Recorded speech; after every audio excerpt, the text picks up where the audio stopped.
자기들이 미국과 비견되는 국가라고 한 적이 한 번도 없어요. 그러니까 주제 파악은 확실히 하고 있는 나라입니다. 중국이 그 미국을 이기는 날은 일단 제가 살아있는 동안에는 있을 것 같지 않습니다.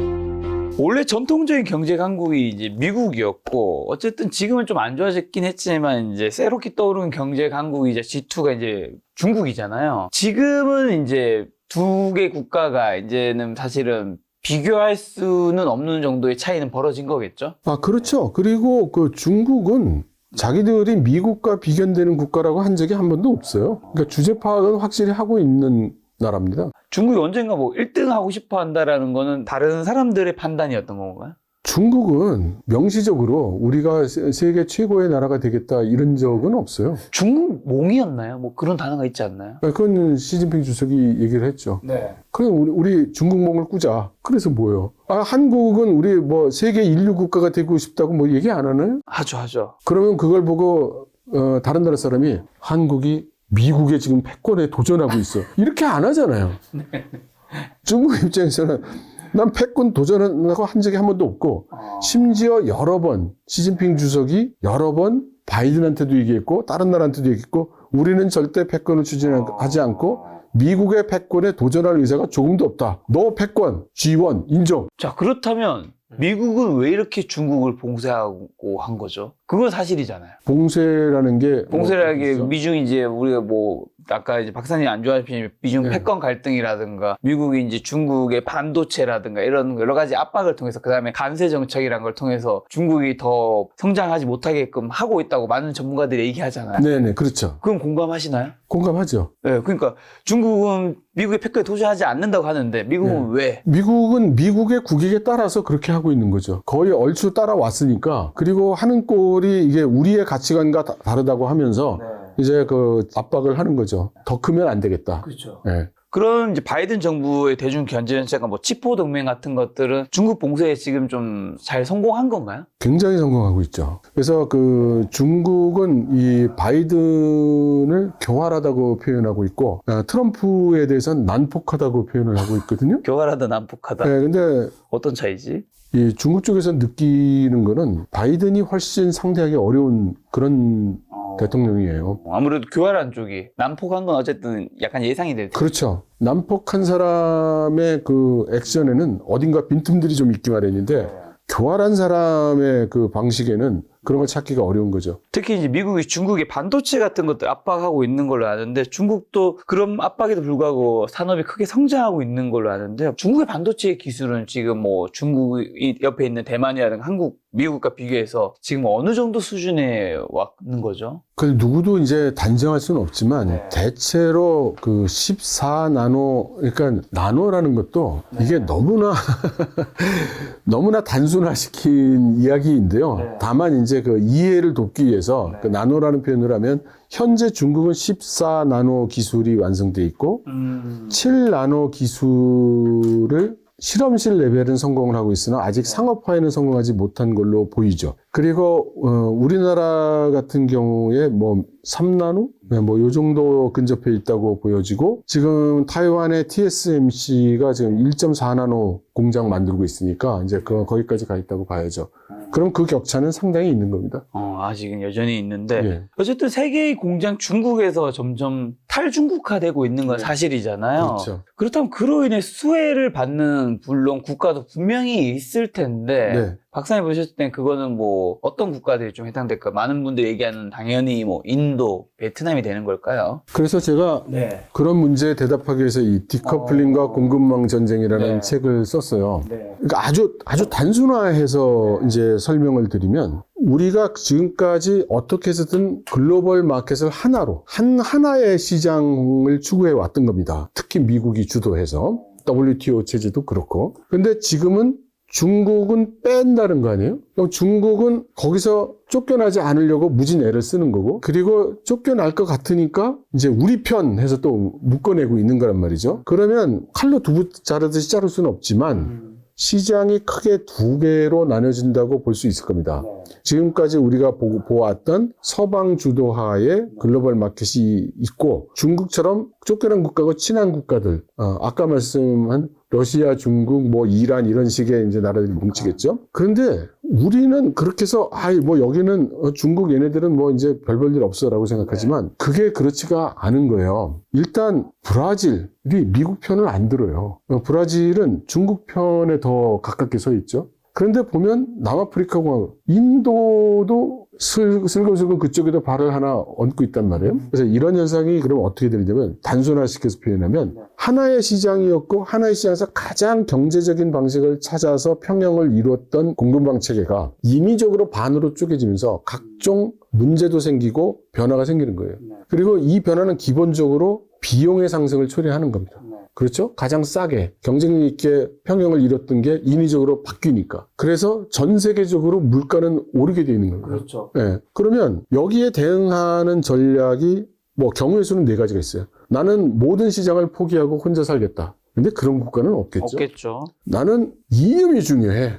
그래서 중국 이쪽은 버리고 나는 미국 서방 쪽하고만 그냥 살 거야. 이런 데가 있을 수 있고. 네. 그 다음에 중국 보안이 나는 미국은 상대를 안 해주기 때문에 난 중국한테 딸이 붙잡고 살 거야. 뭐 북한 이런 데는 그렇게 하겠죠. 그 다음에 중앙아시아 국가들. 러시아에 밑보이면 살기가 어려운 몽골, 중국과 러시아 사이에 끼어 있는 나라. 이런 데는 이쪽에 안 낄 수가 없겠죠. 그런데 마지막 옵션이 뭐냐면 그래도 난 두 시장 다 갖고 싶어. 근데 대부분의 국가가 이제 이걸 위해서 노력을 하는 거예요. 이걸 위해서. 쉽지가 않겠죠. 네. 그러면 요 과정에서 저는 이걸 교차 시장이라고 부르는데 요 제3군 난 여기도 끼고 저기도 끼고 그러면 당연히 이들 국가들은 한쪽 시장만 선택한 국가의 기업보다 경쟁력을 가지게 됩니다. 그런 나라 또는 그런 국가가 어디냐? 인도.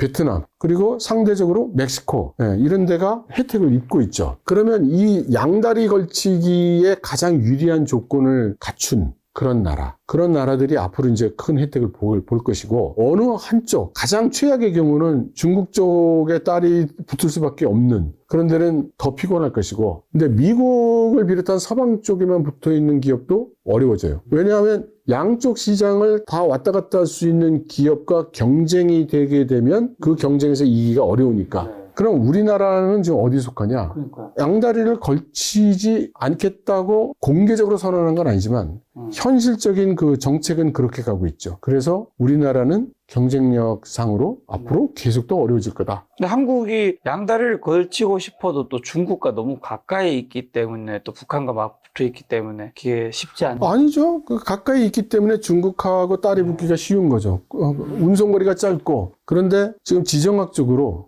또 정부 입장이 나 중국하고 안 놀래니까 그러니까 이제 여러 가지로 어려워지는 거죠. 그럼 말씀하신 대로 그 중국과 아까 러시아, 북한, 이란이 좀 가깝다고 해주셨는데 근데 사실 예를 들면 중국과 북한은 이게 동등한 라인의 국가가 되기는 쉽지 않잖아요. 중국이 북한한테 해줄 수 있는 게 그래서 북한 같은 나라는 경제적으로 큰 의미가 없기 때문에 비중이 없기 때문에 그건 중요하지 않은데 우리가 관심을 계속 가져야 될 것이 브릭스예요. 예, 저는 그렇게 생각해요. 이 브릭스의 움직임이 조금 뭐냐면 세 번째 시장 세력으로 등장할 가능성이 매우 큽니다. 그리고 지금 브릭스가 독자적인 화폐도 지금 만들려 하고 있고 근데 브릭스에 들어가 있는 국가들이 지금 계속 늘어나고 있거든요. 근데 뭐 다른 데 볼 거 없이 일단 중국, 러시아, 인도, 브라질 이렇게 4개만 딱 해봐도 이게 규모가 또 엄청나지 않습니까? 그렇죠. 그러니까 이 시장을 우리가 버릴 수가 있느냐. 그럼 어떻게 접근할 거냐. 여기에 대해서 우리 정부는 지금 무대책인 상태로 보이기 때문에 각자 이제 우리 기업들이 판단을 해야 되죠. 그러나 저로서는 중국에서 나오더라도 이런 교차 시장을 우리가 상실하기에는 너무나 그 데미지가 크고 그렇기 때문에 특히 브릭스와 아세안으로 연결이 되는 이들 국가의 전략을 우리가 가져가야 된다. 그래서 그 해당 국가들과 협력을 이제 강화해야 된다. 그렇게 생각하죠. 만약에 중국이 이번 위기 지나서 조금 다시 살아나게 되면 뭐 중국이 이제 그런 말을 하지는 않았지만 나중에 언젠가 미국을 이길 수도 있나요? 시간이 지나면? 어떻게 보세요, 그거는? 저는 중국이 그 미국을 이기는 날은 일단 제가 살아있는 동안에는 있을 것 같지 않습니다. 예. 그건 상당한 시간이 필요하고 결정적으로 지금 중국 자체도 혁신 그러잖아요.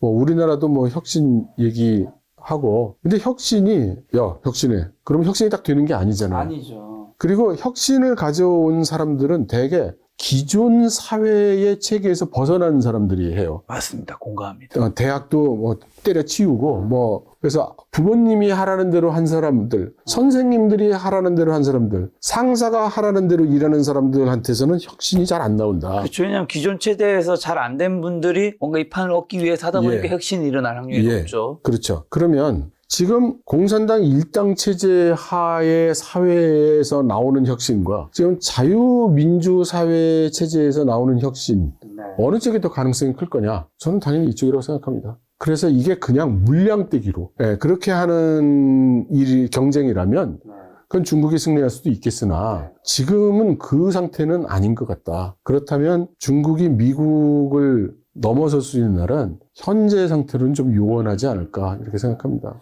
앞으로도 미국의 중국에 대한 압박은 이제 멈추지 않을 것 같긴 한데 네. 앞으로는 중국을 좀 어떻게 계속 좀 견제해 나갈 거라고 보세요? 지금 그 바이든이 행하고 있는 대중 견제는 지금 상당히 효과를 보고 있거든요. 그래서 그거를 지속해 갈 거라고 생각합니다. 다만 제가 이렇게 말씀을 드렸더니 어떤 분은 그러면 이제 더 이상 중국을 압박 안 하는 거야? 뭐 이렇게 얘기하시는 분이 계세요. 지금의 강도를 유지한다는 거죠. 그러니까 지금의 정책과 제도를 계속 운영해 간다는 뜻입니다. 그러니까 블랙리스트도 앞으로 계속 더 올릴 거고, 그러니까 제재 대상 기술도 앞으로 계속 올라갈 거고, 지금 체계가 현재로서 잘 먹히고 있다.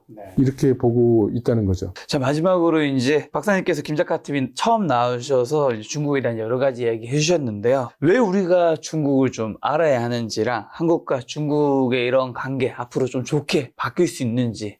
예. 저는 이렇게 다니면서 말씀을 드린 이유가, 지금 우리 옆에 있는 중국은 100년이 지나고 1000년이 지나도 옆에 있을 겁니다. 그래서 떨어질 수가 없어요. 그래서 우리가 중국을 좀 잘 이해해야 될 필요가 있습니다. 왜냐? 중국은 중국을 잘 이해 못하거든요. 그리고 중국이 우리나라를 잘 이해하지도 못합니다. 그런데 우리는 중국을 이해할 필요가 있는 거죠. 그렇게 된다면 우리가 중국과 공존하고 중국과의 경쟁에서 승리하고 이럴 수 있다고 봅니다. 그런데 중국에 대해서 우리는 다 대부분 잘 알고 있다고 생각하지만 사실은 정확한 이해를 못하고 있는 부분이 많아요. 그래서 진실을, 중국에 대한 진실, 그 현실을 잘 파악할 수 있는 노력을 저도 하겠지만 여러분들이 함께 해주시면 우리 사회에 도움이 될 거라고 생각합니다. 한국과 중국이 인접해 있다는 얘기해 주셔서 한국과 인접해 있는 가장 가까운 국가가 결국에는 중국, 북한, 그리고 일본이잖아요. 네. 그리고 그 국가들에 대한 감정들은 뭐 유럽도 뭐 바로 인접해 있는 국가들은 다 약간씩 감정이 좀 안 좋은 것들인데 왜 인접한 국가들은 다 그렇게 약간 사이가 안 좋은 부분들이 있을까요? 서로 그 마찰을 빚을 일들이 많으니까 그렇죠. 멀리 떨어져 있으면, 그러니까 예를 들어서 우크라이나 전쟁이 났는데 우리가 뭐 말로는 뭐 우크라이나에 심정적으로 이제 동조를 하지만 그래서 우리가 뭐 우크라이나에 엄청난 돈을 주거나 우리가 그러진 않잖아요. 먼 나라 얘기란 말이죠. 근데 가까운 나라에서 일어나는 일은 작은 일도 큰 영향을 주니까 그럴 수밖에 없죠. 지금까지 이제 박사님과 한 2시간 동안 이제 중국에 대한 이야기 나누어 봤는데요. 박사님의 말씀을 들으시고 이제 우리가 중국에 대해 잘 모르고 있던 내용과 혹시나 착각하고 있던 내용들 좀 정확하게 알게 되는 시간이 되지 않았나 그런 생각이 좀 들었습니다. 박사님과는 또 다음번에 중국과 관련된 좋은 콘텐츠 한번 마련해 보도록 하겠습니다. 오늘 만난 손님은 이철 박사님이었습니다. 지금까지 여러분 소중한 시간 함께 해주셔서 정말 감사합니다. 오늘도 김 작가였습니다. 고생 많으셨습니다. 네, 감사합니다.